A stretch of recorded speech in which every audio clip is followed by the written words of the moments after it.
Students of class 11, आज हम लोग जो है जीपी कल इंट्रोड्यूस कराए थे। आज हम जीपी के बचे हुए फार्मूले और एक्सरसाइज 9.3 के कुछ क्वेश्चन जो है जो एनसीईआरटी किताब है उससे लगवाएंगे। एक्सरसाइज 9.3 किताबें जो चल रही हैं एनसीईआरटी की सरकारी किताबें जो है वही आप लेकर उसी से देखें, और बाकी किताबें प्राइवेट चल रही हैं उसको आप साइड में लगाते रहें क्योंकि वीडियो में थोड़ा ज़्यादा संभव नहीं हो पाएगा। तो तरीका सब जान जाएंगे, आप फार्मूले सब जान जाएंगे, किताब के सवाल एनसीईआरटी के सब लगवा दे रहे हैं, और उसके अलावा जो है जो अन्य किताबें जो चलती है बालाजी की उसको आप घर पर लगाते रहिए। कोई समस्या होगी तो स्कूल खुलेगा तो देखेंगे, लगाएंगे। ठीक है। अब जो है सबसे पहले हम फार्मूला बता रहे हैं जीपी के लिए क्या होता है। हमने कल बताया भी था वैसे जीपी क्या होती है कि जीपी जो होती है वो मतलब कि ऐसे पदों का समूह होता है जिसमें प्रत्येक पद जो है पिछले पद में एक निश्चित राशि के गुणा करने से प्राप्त होता है। जैसे ए है, ए आर है, ए आर स्क्वायर है, ए आर क्यूब है, तो ये जो है क्या है जीपी है, क्योंकि जो अगला टर्म है वो पिछले टर्म में आर से मल्टीप्लाई करके बनाया गया है। इसमें आर मल्टीप्लाई कर देंगे ये बन जाएगा, इसमें कर देंगे आर का ये बन जाएगा। तो कहने का मतलब ये इस जो जिससे हम मल्टीप्लाई कर रहे हैं इसका नाम है कॉमन रेशियो, और इसको हम आर से डिनोट करते हैं। अब आप ध्यान से देखिए कि nth टर्म क्या होता है, कल हमने बताया था nth टर्म ऑफ जीपी जो होता है वो होता है a r की पावर n-1। लास्ट टर्म यानी अंतिम पद वो होता है n equal to t n, यही सूत्र होता है। nth term of GP last यानी अंतिम से nवां पद क्या होता है, कोई को पूछ लेता है किताब में सवाल कि अंत से nवां पद बताइए, तो आपको ये सूत्र लगाना पड़ेगा l अपॉन r की पावर n-1। ए का मतलब फर्स्ट टर्म को t1 कहते हैं, आर का मतलब कॉमन रेशियो को t2 अपॉन t1 करते हैं, n माने नंबर ऑफ टर्म्स पदों की संख्या है। स्टैंडर्ड जीपी मानक जीपी जो होती है वो A R square A R cube dot A R power n-1 होती है। सम माने योग होता है, n टर्म्स के जीपी का सम जो होता है ए आर की पावर n-1 अपॉन r-1 होता है अगर r का मान 1 से बड़ा है, और Sn का फार्मूला होता है a1 माइनस r की power n upon 1 minus r अगर r का मान 1 से छोटा है। और इनफाइनाइट टर्म्स का भी योग होता है इस जीपी में, जीपी के अनंत पदों का योग तो एस इंफिनिटी बोलते हैं उसको। फार्मूला होता है a बटे 1 माइनस r, वेयर r की वैल्यू जो है 1 से कम होती है। और जीपी के 3 पद जो है कंसेक्यूटिव में लगातार 3 पद जब मानना होता है यही माने जाते हैं। 4 पद मानना होता है तो आप ये a upon r cube, a upon r, a r cube मानते हैं। 5 टर्म मानना हो तो ये माना जाता है a upon r square, a upon r, a r square. अगर दो संख्याएं हैं स्मॉल ए और small b, GM of two terms of GP denoted by G, यानी दो पदों का जो जीएम होता है जीपी का उसको कैपिटल जी डिनोट करते हैं और डिफाइन करते हैं अंडर रूट ए में, मतलब जहां ए और B where A B are terms, मतलब अगर दो संख्याएं a और b हैं तो उनका जो जीएम होता है वो कैपिटल जी से डिनोट होता है, g equal to under root A B होता है। इसके बाद अगर am of two numbers two terms a है और gm जो है g है तो a का मान हमेशा g से बड़ा होता है। अगर a b के बराबर नहीं है, संख्याएं अगर बराबर नहीं है तो हमेशा a बड़ा होगा g से, संख्याएं बराबर है तो a और g बराबर हो जाएंगे। उस पर एक छोटा सा नोट ये ध्यान दीजिएगा कि 6वां नंबर आप ध्यान दीजिए कि if a b c are in GP then b square is equal to ac, ये फार्मूला होता है। अगर तीन संख्याएं a b c अगर जीपी में हैं तो बीच वाले का स्क्वायर इज इक्वल टू किनारे वालों का गुणनफल, ये फार्मूला होता है, इससे सवाल लगाए जाते हैं। अब वहां पे आपने ए भी पढ़ा था कि अगर ए बी सी अगर ए बी में है तो B equal to A plus C by 2 पढ़ा था, यहाँ B square equal to A C होता है। अब प्रश्नावली शुरू हो जा रही है 9.3 में, ये सीक्वेंस दिया गया है 5.2, 5.4, 5.8 और इस सीक्वेंस का 20वां पद पूछा जा रहा है और ये 9वां पद पूछा जा रहा है। तो आप देखिए कैसे लगाएंगे इसको, आप ध्यान से देखिए।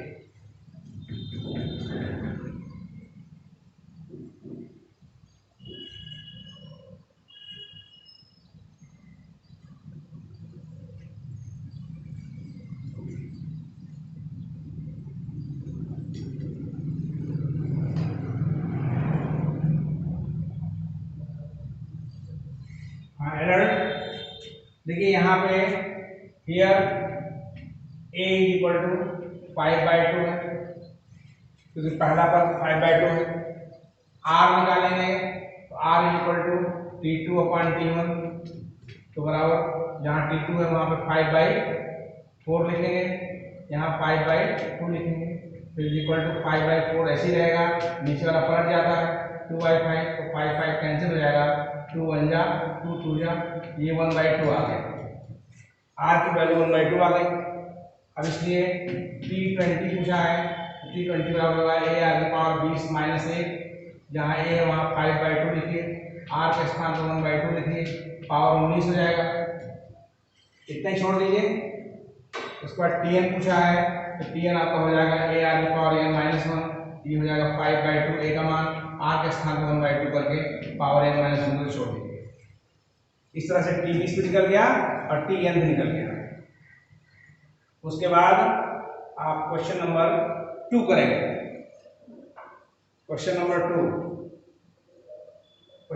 2 में आपके पास क्वेश्चन नंबर 2 गिवन क्या है, गिवन है T8 इज इक्वल टू 192 दिया हुआ है।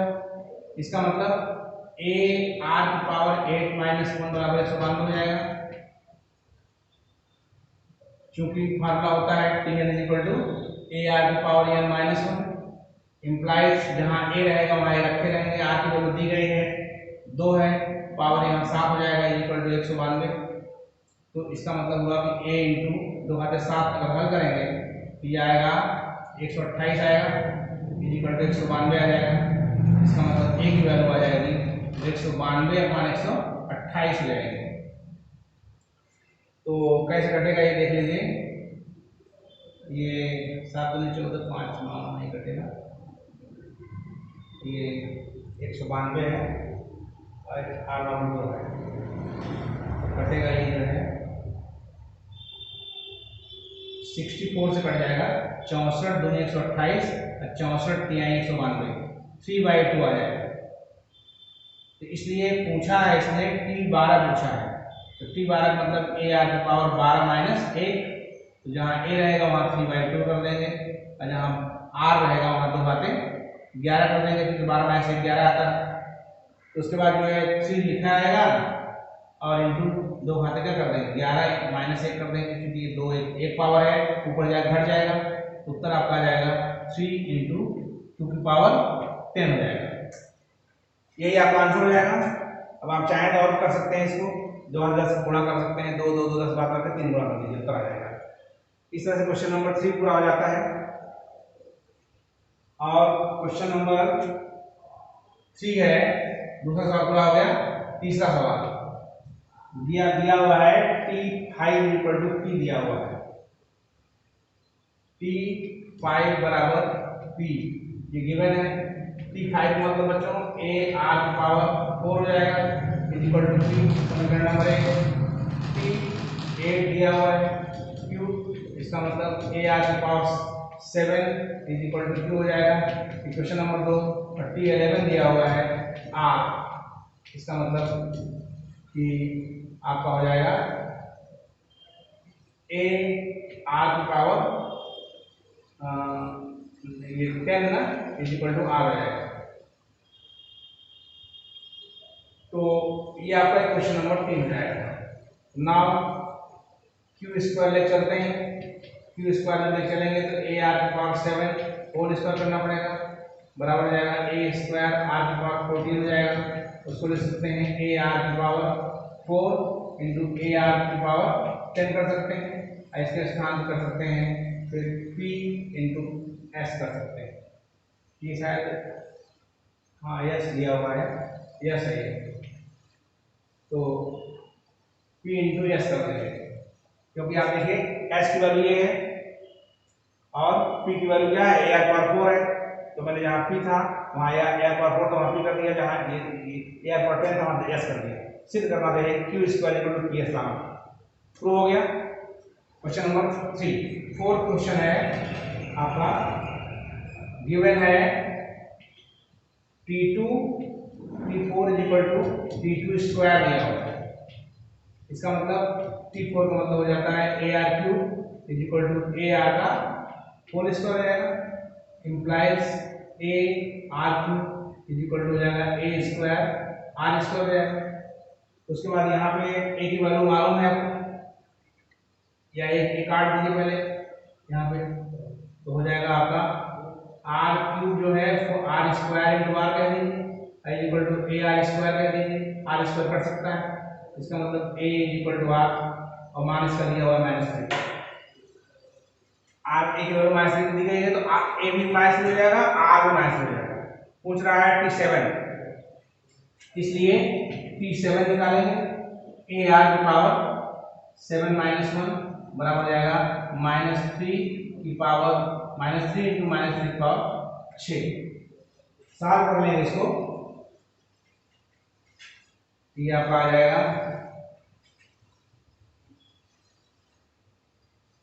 -3 की पावर 7 हो जाएगा, और हल करने शायद ये आता है -2187।